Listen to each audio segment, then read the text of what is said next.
प्रिय मित्रगण, हम आनंदित हैं कि आप इस कार्यक्रम में आज पुनः हमारे साथ शामिल हैं। हम आपके अपने पसंदीदा कार्यक्रम में आप सबों का हार्दिक अभिनंदन करते हैं।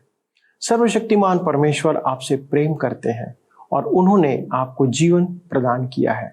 तो आप निश्चित जान लें कि उन्होंने आपके जीवन के लिए उत्तम योजनाओं को निश्चित बनाया है। यदि आप उन सब को जानेंगे और परमेश्वर की इच्छा को जानेंगे तो आपको मालूम होगा कि परमेश्वर ने आपको सबसे अलग और विशेष बनाया है। क्या आप ये जानते हैं? और उसकी दृष्टि में आप अनमोल हैं। इन्हीं बातों को समझने के लिए हम सत्यवचन कार्यक्रम में पवित्र शास्त्र बाइबल से जीवन की सच्चाइयों को ढूंढ रहे हैं। बाइबल परमेश्वर की प्रेरणा द्वारा रची गई पुस्तक है और सिर्फ परमेश्वर ही सत्य है। इसलिए जीवन के प्रश्नों का उत्तर हमें सिर्फ बाइबल में ही मिलेगा। इसलिए हम आपकी सहायता के लिए इसका सिलसिलेवार अध्ययन आपके सामने पेश कर रहे हैं। इस क्रम में हम इन दिनों लेवी व्यवस्था की पुस्तक का अध्ययन कर रहे हैं। पिछले अध्ययन में हमने इस्राएलियों के विभिन्न पर्वों के बारे में अध्ययन करते हुए 3 पर्वों को देखा था। हमने आपको बताया था कि ये पर्व उनके लिए यूं ही उत्सव मनाने के लिए नहीं, परंतु परमेश्वर के महान कार्य को स्मरण करने के लिए और उनके बाल बच्चों और नाती पोतों को सिखाने के लिए भी थे। आज हम 4 और पर्वों के बारे में अध्ययन करते हुए परमेश्वर की योजनाओं को जो उसने सभी मनुष्यों के लिए बनाया है जानने का प्रयास करेंगे। तो आइए हम अपने अध्ययन को आरंभ करते हैं। प्रिय मित्र, आज हम लेवी व्यवस्था की पुस्तक 23 अध्याय उसके 15 से 44 पद का अध्ययन करेंगे। आज के अध्ययन का शीर्षक भी पवित्र छुट्टियां है। प्रिय मित्र, पिछले अध्ययन में हमने देखा कि ये पवित्र छुट्टियां आनंद मनाने और खुशियां मनाने का पर्व था। परमेश्वर चाहता है कि उसके लोग आनंदित रहें और आज हम कुछ और पवित्र पर्वों के बारे में भी सीखेंगे। आज के अध्ययन में हम इन बिंदुओं पर विचार करेंगे: पेंतीकोस्त का पवित्र समय, नरसिंगे का पवित्र समय, प्रायश्चित के महान दिन का पवित्र समय और झोपड़ी पर्व का पवित्र समय। प्रिय मित्र, आइए अब हम प्रथम बिंदु पेंतीकोस्त के पवित्र समय पर चर्चा करें। यहाँ पर इन क्रमों पर ध्यान दीजिए जो हमें यहाँ पर दिए गए हैं। फसह बताता है कि मसीह हमारा फसह है और हमारे लिए बलिदान हुआ। अख़मीरी रोटी मसीह के साथ हमारी सहभागिता है। उसके बाद प्रथम फल मसीह के पुनरुत्थान को दर्शाता है, जो मृतकों में से पहला फल है। अब हम पेंतीकोस्त को देखेंगे।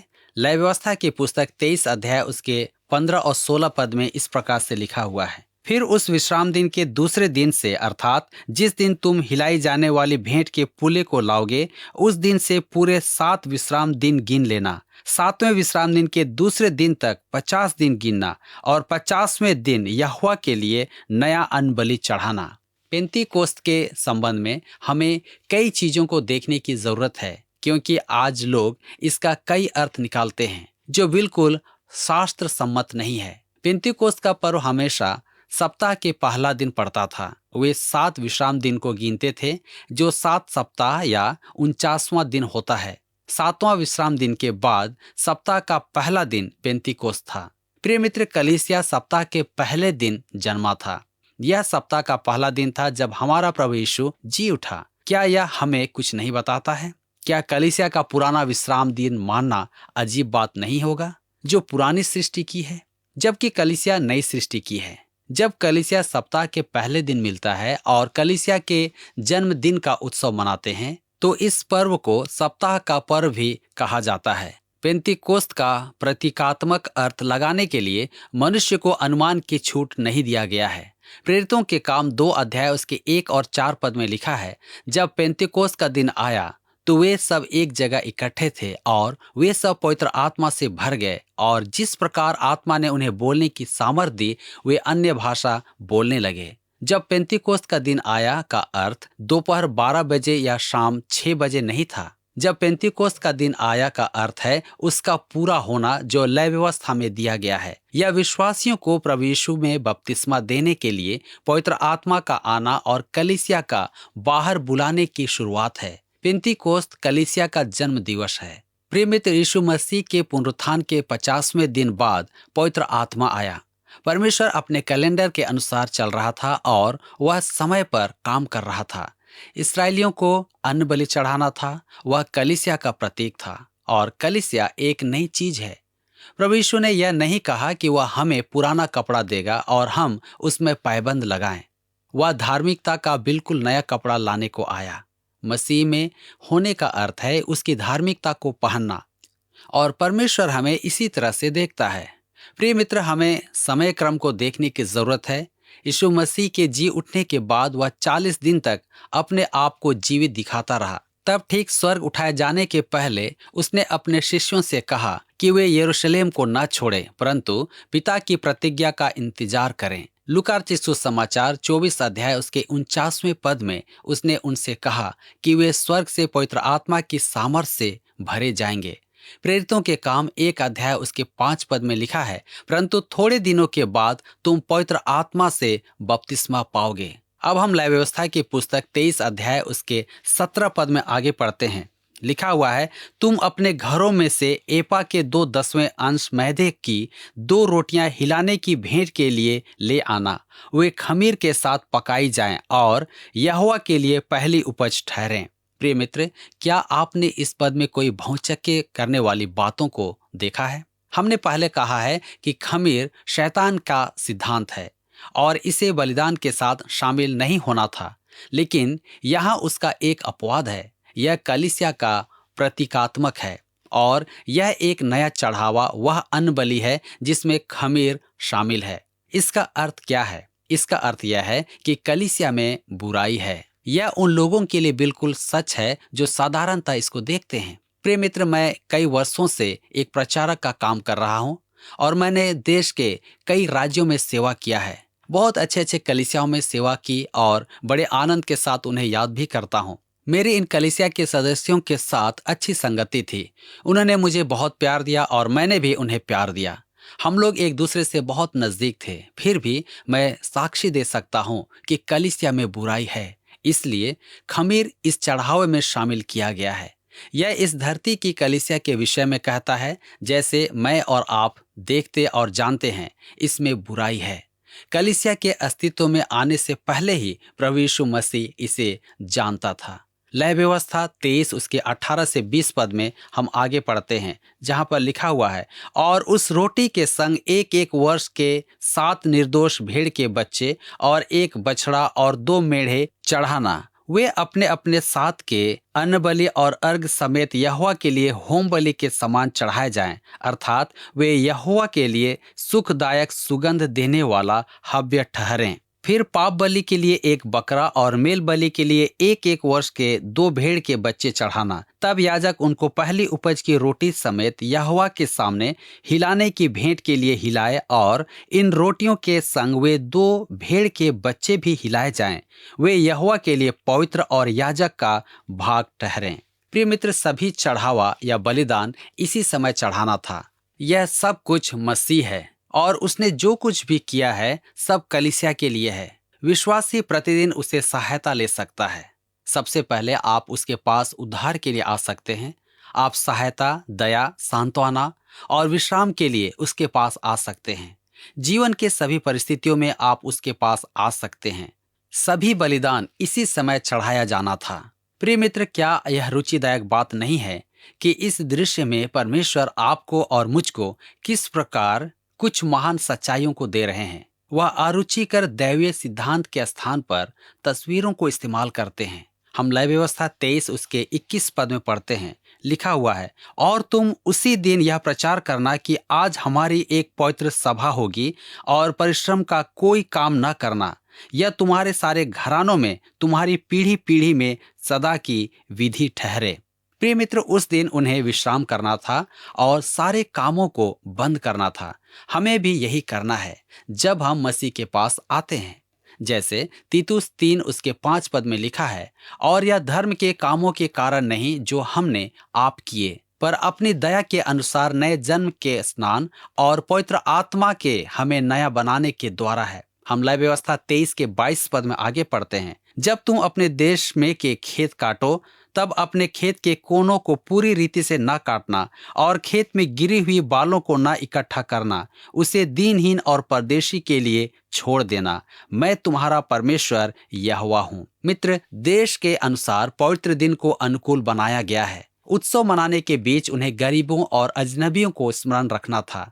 यह कलीसिया और विश्वासियों के व्यवहारिक पहलू का एक हिस्सा है। हम अनुग्रह से बचाए गए हैं, लेकिन हमें लोगों को परमेश्वर का वचन देने और लोगों को सहायता करने का प्रयास करना चाहिए। मैं विश्वास नहीं करता कि बिना सुसमाचार सुनाए कलीसिया को किसी समाज सेवा में जुड़ने का अधिकार है। लोगों को खिलाने और जरूरत के समय उनकी मदद करने के साथ साथ हमें उन्हें सुसमाचार सुनाना होगा। हमें स्मरण रखना चाहिए कि खाली पेट भूखा आदमी सुसमाचार सुनने को बहुत उत्सुक नहीं होगा। याकूब की पत्री 2 अध्याय उसके 14 से 20 पद में इसके बारे में कुछ कहा गया है। प्रिय मित्र, यह कलीसिया को उठाने के बाद उस महान कटनी की ओर देख रहा है जब परमेश्वर अन्य जातियों को स्मरण करेगा। याकूब की पत्री 1 अध्याय उसके 18 पद में लिखा है, उसने अपनी ही इच्छा से हमें सत्य के वचन के द्वारा उत्पन्न किया, ताकि हम उसकी सृष्टि की हुई वस्तुओं में से एक प्रकार के प्रथम फल हों। शुरुआती कलीसिया यहूदियों की थी और यह प्रथम फल था, लेकिन उसके बाद अन्य जातियों का बड़ा झुंड इसमें शामिल होना था। मत्ती रचित सुसमाचार 13 अध्याय उसके 38 और 39 पद में हमारा प्रभु जगत के अंत के बारे में कहता है, खेत संसार है, अच्छा बीज राज्य के संतान और जंगली बीज दुष्ट के संतान है। जिस बैरी ने उनको बोया वह शैतान है। कटनी जगत का अंत है और काटने वाला स्वर्गदूत है।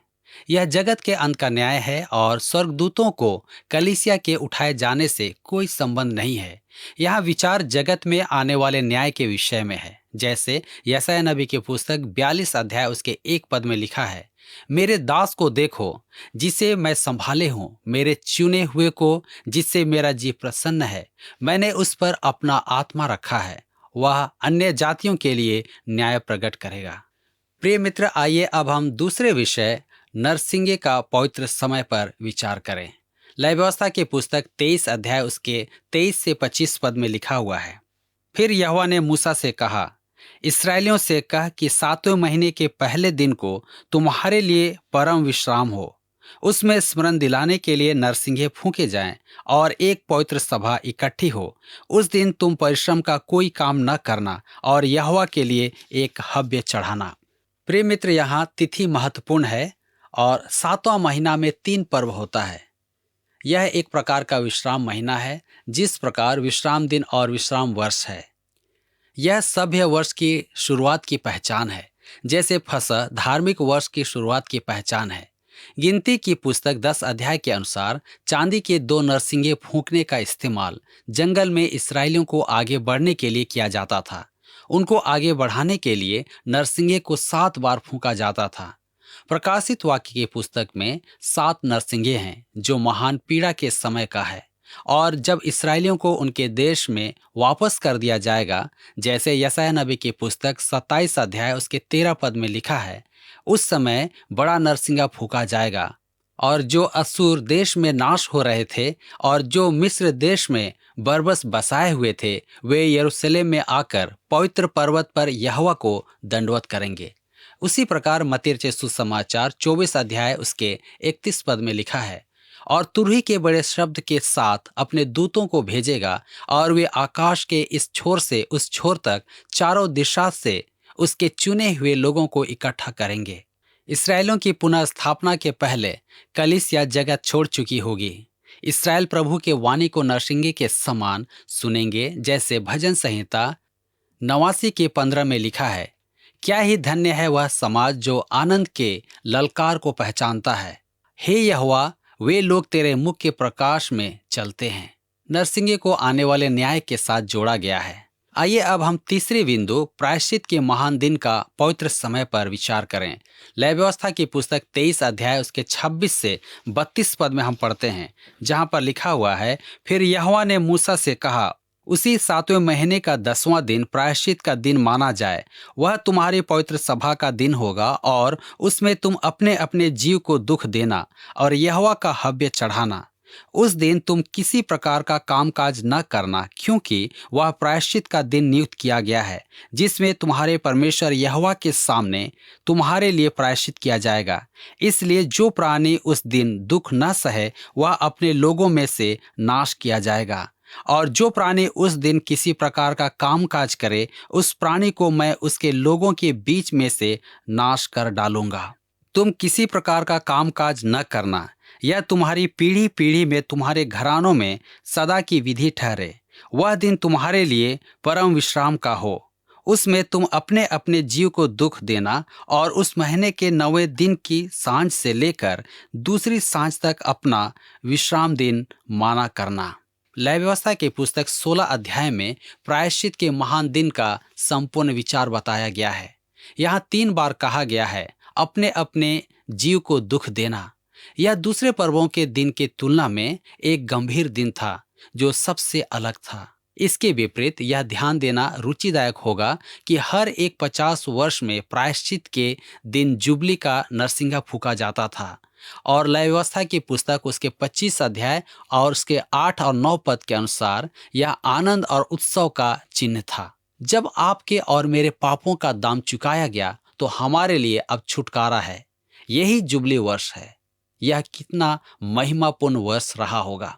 प्रिय मित्र, आइए अब हम आगे बढ़ते हैं और चौथी बिंदु झोपड़ी का पवित्र समय पर विचार करते हैं। लय व्यवस्था की पुस्तक 23 अध्याय 33 से 36 पद में हम पढ़ते हैं।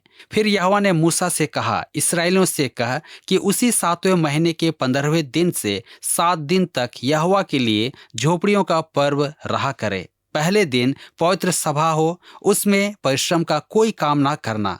7 दिन यहोवा के लिए हव्य चढ़ाया करना। फिर 8वें दिन तुम्हारी पवित्र सभा हो और यहोवा के लिए हव्य चढ़ाना। वह महासभा का दिन है और उसमें परिश्रम का कोई काम न करना। 7वां महीना में यह तीसरा पर्व है। यह एक स्मारक और भविष्यवाणीत्मक पवित्र समय दोनों था। इसके कुछ दिन बाद ही प्रायश्चित का महान दिन मनाया जाता है। एक यादगार के रूप में यह उन दिनों के बारे में कहता है जब इस्राएली जंगलों में यात्रा करते थे और तंबू में रहा करते थे। भविष्यवाणी रूप से यह उस समय की ओर इशारा करता है जब परमेश्वर उनके पापों को दूर करेगा और वे फिर से सुरक्षित प्रतिज्ञा के देश में वास करेंगे। जैसे जकरिया नबी की पुस्तक 12 अध्याय के 10 पद, 13 अध्याय के 1 पद तथा मीका नबी की पुस्तक 4 अध्याय के 4 पद में लिखा है, और मैं दाऊद के घराने और यरूशलेम के निवासियों पर अपना अनुग्रह करने वाली और प्रार्थना सिखाने वाली आत्मा उंडेलूंगा। तब वे मुझे ताकेंगे, अर्थात जिसे उन्होंने वेधा है, और उसके लिए ऐसे रोएंगे जैसे इकलौते पुत्र के लिए रोते पीटते हैं, और ऐसा भारी शोक करेंगे जैसा पहलौठे के लिए करते हैं। उसी समय दाऊद के घराने और यरूशलेम के निवासियों के लिए पाप मलिनता धोने के निमित्त एक बहता हुआ सोता होगा, और लोग आगे को युद्ध विद्या न सीखेंगे, परंतु वे अपनी अपनी दाखलता और अंजीर के वृक्ष तले बैठा करेंगे, और कोई उनको न डराएगा। सेनाओं के यहोवा ने यही वचन दिया है। हम लय व्यवस्था 23 उसके 37 से 38 पद में पढ़ते हैं, लिखा है, यहोवा के नियत पर्व ये ही हैं, इनमें तुम यहोवा को हव्य चढ़ाना, अर्थात होम बलि, अन्न बलि, मेल बलि और अर्घ प्रत्येक अपने अपने नियत समय पर चढ़ाया जाए, और पवित्र सभा का प्रचार करना। इन सबों से अधिक यहोवा के विश्राम दिन को मानना और अपनी भेंटों और सब मन्नतों और स्वेच्छा बलियों को जो यहोवा को अर्पण करोगे चढ़ाया करना। प्रिय मित्र, पर्व के दिनों में विशेष जोर डाला गया है कि मनुष्यों की भलाई के लिए परमेश्वर किन किन बातों से आनंदित होता है। लय व्यवस्था 23 अध्याय के 39 से 44 पद में हम पढ़ते हैं, लिखा हुआ है, फिर 7वें महीने के 15वें दिन को जब तुम देश की उपज को इकट्ठा कर चुको, तब 7 दिन तक यहोवा का पर्व मनाना। पहले दिन परम विश्राम हो और 8वें दिन परम विश्राम हो, और पहले दिन तुम अच्छे अच्छे वृक्षों की उपज और खजूर के पत्ते और घने वृक्षों की डालियां और नालों में के मजनू को लेकर अपने परमेश्वर यहोवा के सामने 7 दिन तक आनंद करना, और प्रतिवर्ष 7 दिन तक यहोवा के लिए यह पर्व माना करना। यह तुम्हारी पीढ़ी पीढ़ी में सदा की विधि ठहरे कि 7वें महीने में यह पर्व माना जाए।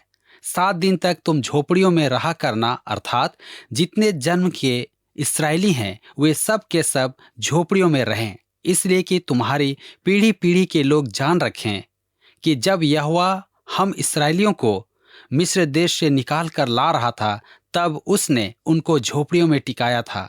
मैं तुम्हारा परमेश्वर यहोवा हूँ। और मूसा ने इस्राएलियों को यहोवा के पर्व के नियत समय कह सुनाए। प्रिय मित्र, प्रायश्चित के महान दिन के बाद जब उनके पापों का पूर्ण प्रायश्चित किया जाता है और देश के फसल और फलों को मंदिर में लाया जाता है, तो बड़ा उत्सव मनाया जाता था। उन्हें जंगल में यात्रा की यादगार के लिए और भविष्य की ओर संकेत करने के लिए तंबू में रहना पड़ता था। इब्रानियों की पत्री 11 अध्याय में हमें बताया गया है कि वे सब विश्वास में मरे। उन्होंने प्रतिज्ञा की वस्तु को प्राप्त नहीं किया, परंतु उन्हें दूर से देखा। वे उनके विषय में निश्चित थे और उन्हें स्वीकार भी किया। वे उन दिनों की ओर देख रहे थे जब उन्हें जंगल की तरह तंबू में नहीं रहना पड़ेगा, परंतु वे परम सुख शांति काल में होंगे। इस संसार के लिए यही आशा है। परम सुख शांति काल में यह पवित्र समय का उत्सव मनाया जाएगा, जैसे जकर्याह नबी की पुस्तक 14 अध्याय उसके 16 से 18 पद में लिखा है। तब जितने लोग यरूशलेम पर चढ़ने वाले सब जातियों में से बचे रहेंगे, वे प्रति वर्ष राजा को अर्थात सेनाओं के यहोवा को दंडवत करने और झोपड़ियों का पर्व मनाने के लिए यरूशलेम को जाया करेंगे।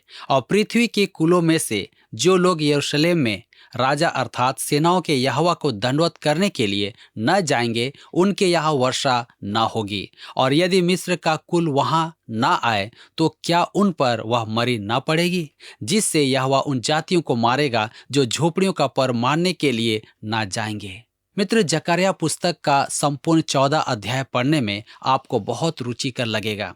यह पर्व न केवल परम सुख शांति का भविष्यात्मक है, बल्कि यह अनंत काल और अनंत राज्य की ओर भी संकेत करता है।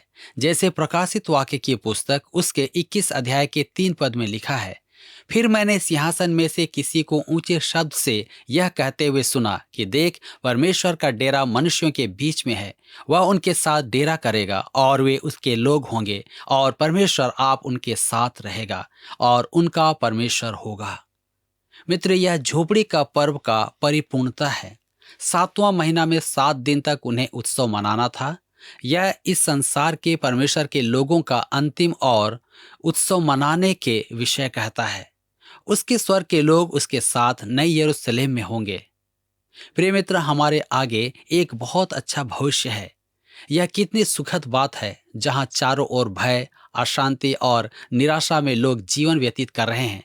परमेश्वर हमें दिलासा देता है, जहां वैज्ञानिक और बुद्धिजीवी लोग अंधकारपूर्ण भविष्य की बात करते हैं, परमेश्वर हमें सुनहरे काल का आश्वासन देता है। आइए हम परमेश्वर को प्रसन्न करते हुए प्रतिदिन जीवन बिताएं और उसकी संगति में बढ़ते जाएं, ताकि हम उस देश में जाएं जो यरूशलेम है और वहां पर हम परमेश्वर को महिमा दे सकें। क्या आपको यह कार्यक्रम पसंद आया? अभी हमें एक मिस कॉल करें और आप अगले विजेता हो सकते हैं।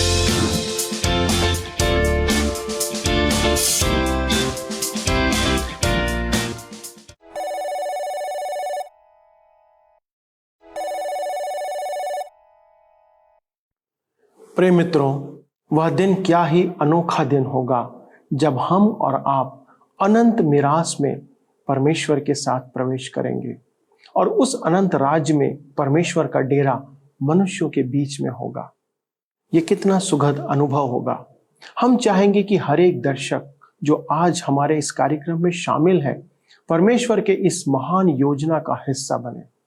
एक मनुष्य के लिए इससे अद्भुत और कुछ नहीं कि हम अपने सृष्टिकर्ता परमेश्वर के साथ सदा के लिए रहें, और इसमें वे ही प्रवेश करेंगे जो यीशु मसीह के द्वारा क्रूस पर बहाए गए लहू से पापों की क्षमा को प्राप्त करते हैं और अब पाप के लिए नहीं परंतु धार्मिकता के लिए जीवन जीते हैं।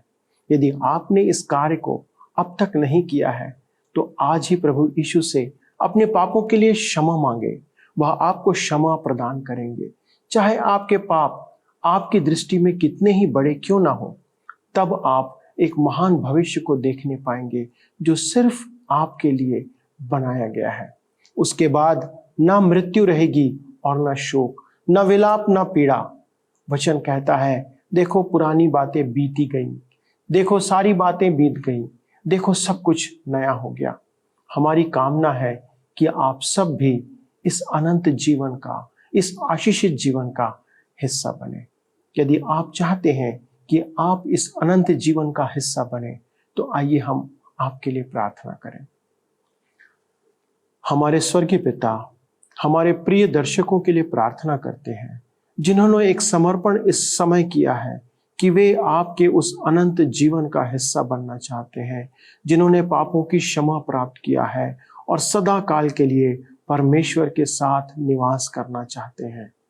प्रभु उनकी प्रार्थना को सुने, उनके जीवन को आशीषित करें, और इसलिए हम इस विनती को हमारे उद्धारकर्ता प्रभु यीशु के नाम से मांगते हैं।